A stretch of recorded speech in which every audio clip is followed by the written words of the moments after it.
So good morning mga lods. Time check 10:04. It's me again, Kuwek TV, and for this vlog pupunta tayo ng Yamaha Binalonan para ipaayos yung first check engine ng ating motor, no. So tignan nyo nga, di ba? Yan. May check engine yung ating motor. At sa tingin ko nakuha ko ito noong pumunta tayo ng Daang Katutubo sa Aguilar, Pangasinan. Ay ginawa tayo dong medyo hindi siya akma pag ikaw ay nagmomotor, no. Feeling ko ang dahilan kung bakit nag check engine yung ating Sniper 150 ay dahil sa pinaandar ko ito habang ito ay gumugulong pababa doon sa bundok.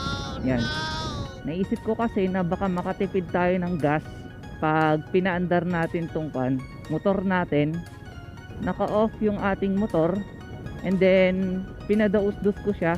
Tapos nung kailangan ko ng umarangkada sa paangat, bigla ko siyang inon. Tapos habang inon ko, syempre nag first gear na tayo, nag second gear na tayo.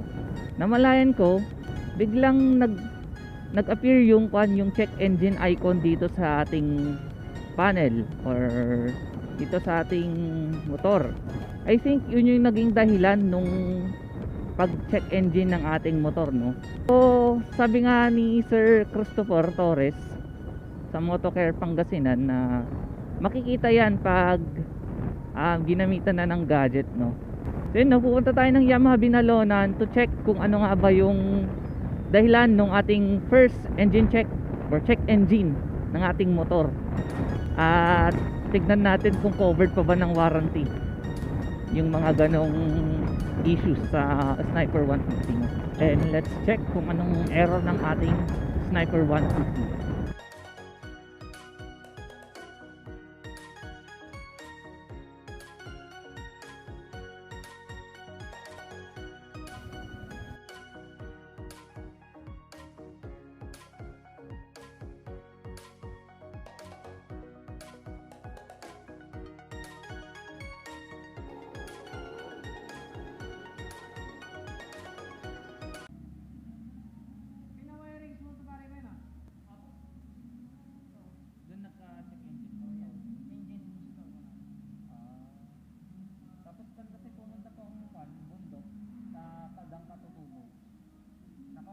Nakaupo siya. Tapos nung nabibitin ako nung kuna po, tapos pinandar ko.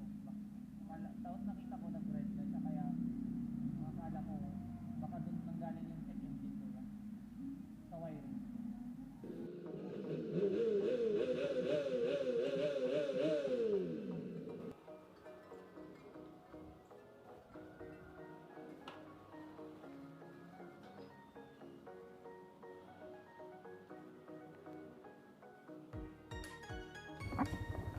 Tapos na tayo dito sa Yamaha Urdaneta City. Engine check no more. So share ko lang sa inyo, no, yung naging issue dun sa bakit nga ba nagkaroon ng engine check ng ating Sniper 150. Alright, so yun nga guys, no, the reason why nag-engine check yung ating or nagkaroon ng first engine check, yan, the reason why nagkaroon ng first engine check yung ating Sniper ay dahil dun sa electrical wiring. Nakita nila sa computer na wiring yung naging dahilan ng engine check nya.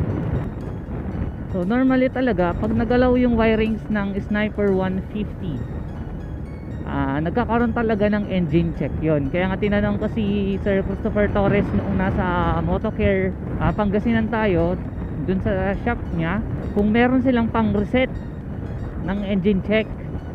So sabi naman nila meron, kasi yun yung fear ko talaga, na once na pinakilaman talaga yung electrical wirings ni Sniper 150, meron at merong engine check yon. So I already asked Sir Christopher Torres kung talagang mayroon silang pang reset ng engine check, and sabi naman nila meron.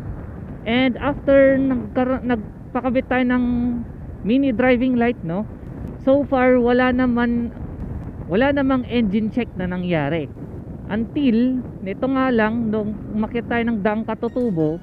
Akala ko dun sa sa switching ng motor yung nagproblema. Yun pala, hindi. It's about the electrical wiring kaya nagkaroon ng engine check.